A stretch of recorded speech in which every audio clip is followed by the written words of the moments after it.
Hey there, folks. Welcome to another episode of Future Focus. My name is Justin Rupert. I'm the Learn It Coordinator for Goodwill Industries of Kansas. Today, we're going to look at one of my favorite websites, a great resource and tool that we use a ton within the Learn It Lab program as well as Next Step Alliance. It's called Northstar Digital Literacy.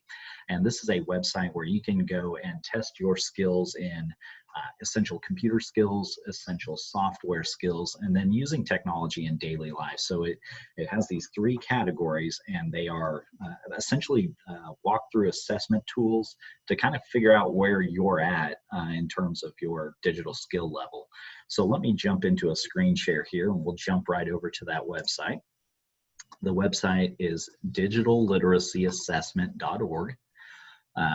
We commonly refer to it as Northstar, so you'll see that right up there at the top, Northstar Digital Literacy. So again, what it is basically a website that will allow you to test your skill level in several different areas. And I'm going to kind of scroll through this real quick just so you can see how it works. I know you know how to read, so you can read the website at your own pace, but essentially here are these three categories that I talked about: essential computer skills, essential software skills, and using technology in daily life. So under your essential computer skills, which is kind of where you might want to start, you have basic computer skills, internet basics, using email, and then the operating system that you prefer. Most people obviously are going to use Windows, but if you want to get a little more proficient with Mac, you have that option as well. Then you have your essential software skills, your Microsoft Word, Excel, and PowerPoint, what we call productivity software, the kind of stuff that you would use in an office setting, perhaps. And then some really nice stuff here in the using technology in daily life: social media, information literacy, career search skills, and your digital footprint. So each one of these categories here will launch a new window, and it's a video tutorial or assessment. You'll be giving a number of questions about that topic, and it's really just to see where you're at. You may not know all of them. You may. But at the end of that assessment, you'll get kind of a rundown of what where you're at and what you need to work on. So let's just jump into one of these real quick. Let's go to basic computer skills, start at the top. So it's going to play some audio, and you may or may not need that to go through the assessment. I'm going to go ahead and mute my computer here. I don't know if you're hearing that or not. But you can totally do these without sound. So do you hear the music? You're going to go through a little assessment orientation on how the actual assessment works. We're going to skip that for now. And then you see that on this assessment, there are 38 questions. And it's going to be real basic. It's basic computer skills, right? So it's going to say, click on the desktop computer, right there, right? Click on the laptop, and so on, depending on the category. Now at this point, as you can see, I've kind of quickly clicked through a bunch of the questions. It says, would you like to submit your answers now? You skip 36 questions. During this assessment, you can go back at any time via this little button right up here and go back and finish those questions if you're unsure. But again, I just clicked through real fast in the interest of moving this video along a little bit. So when we get to the end of the assessment, we would submit our answers now, and here's what you'll see. I did not pass this because I did not try. I promise you I can pass this assessment. But from here, you can kind of see where you're at in terms of what you got right and what you need to improve on. Again, this is just an assessment. It's not a test. So you could print the results, that sort of thing, if you wanted to. But it gives you a kind of an indication based on the questions you missed or skipped, what you need to work on. Well, that's great. You need to work on drag and drop, whatever. Well, that's fine, but how do we work on that? Where do we find the answers for this? And that's where, going back to the original website, there is another side of the website that is called their online learning platform or environment. Northstar Online Learning. Now, any person could visit the Digital Literacy Assessment website. You can pull it up right now on your computer or smartphone.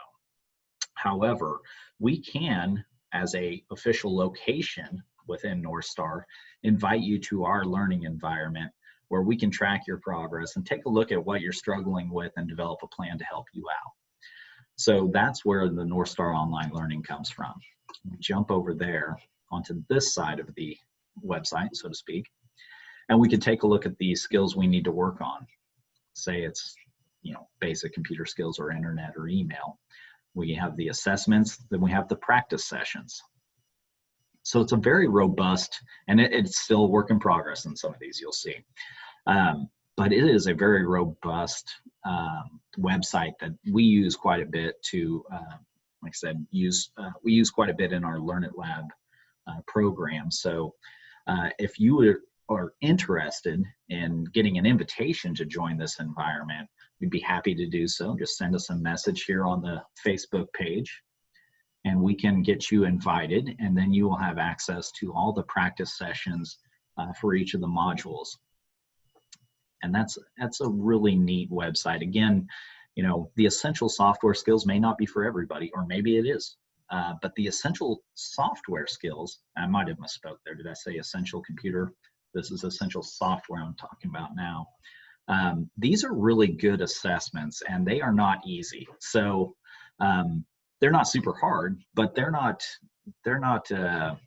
going to be some challenges in there, even for a proficient Microsoft user. So it's a really neat website, and kind of jumping back to my point about an invitation to join the environment. When you have mastered these modules, we are allowed to proctor an exam, and then we could grant certificates based on the modules that you have passed. So if you have nothing else to put on your resume in terms of Microsoft Office specialist, I wouldn't hesitate to put Northstar assessments on my resume, because I wouldn't challenge an employer necessarily, but I would say, hey, I'd love for you to take a look at this website and see the assessments, and just kind of take a look for yourself, because it's something to be proud of once you've passed those assessments. And it does show an understanding of these topics. So Word, Excel, PowerPoint, you're going to learn some real fundamental stuff in there that is going to be very valuable in the workplace. Using technology in daily life, obviously some best practices with social media, information literacy, and career search skills. So that's all really good stuff in there. This is a great website to check out. I'd love to invite you to the learning environment so you can earn those certificates and track your progress, and we can reach out and say, hey, see you struggling with this part here, how can we help? So yeah, that's just a quick look at Northstar. I know it's one we've mentioned in some of our videos in the past, but I wanted you to get a little more comfortable with it, take a look at it, and really dive in, because there's a lot you can get out of these assessments. So I hope you get a chance to take a look at this website and spend some time with it, because there's, I can't say this enough. I'm a real big fan of the website. We use it here at Next Step Alliance, Adult Education. We use it on the mobile lab, the Learn It Lab, and it's just a great tool. And you can learn a lot about what kind of skills you have and where you have room for growth. So I hope you enjoyed this video. If somebody can take anything away from it, send it their way, or send us a question, comment, concerns, anything like that. And hopefully we see you again in a couple weeks with another episode of Future Focus. Take care.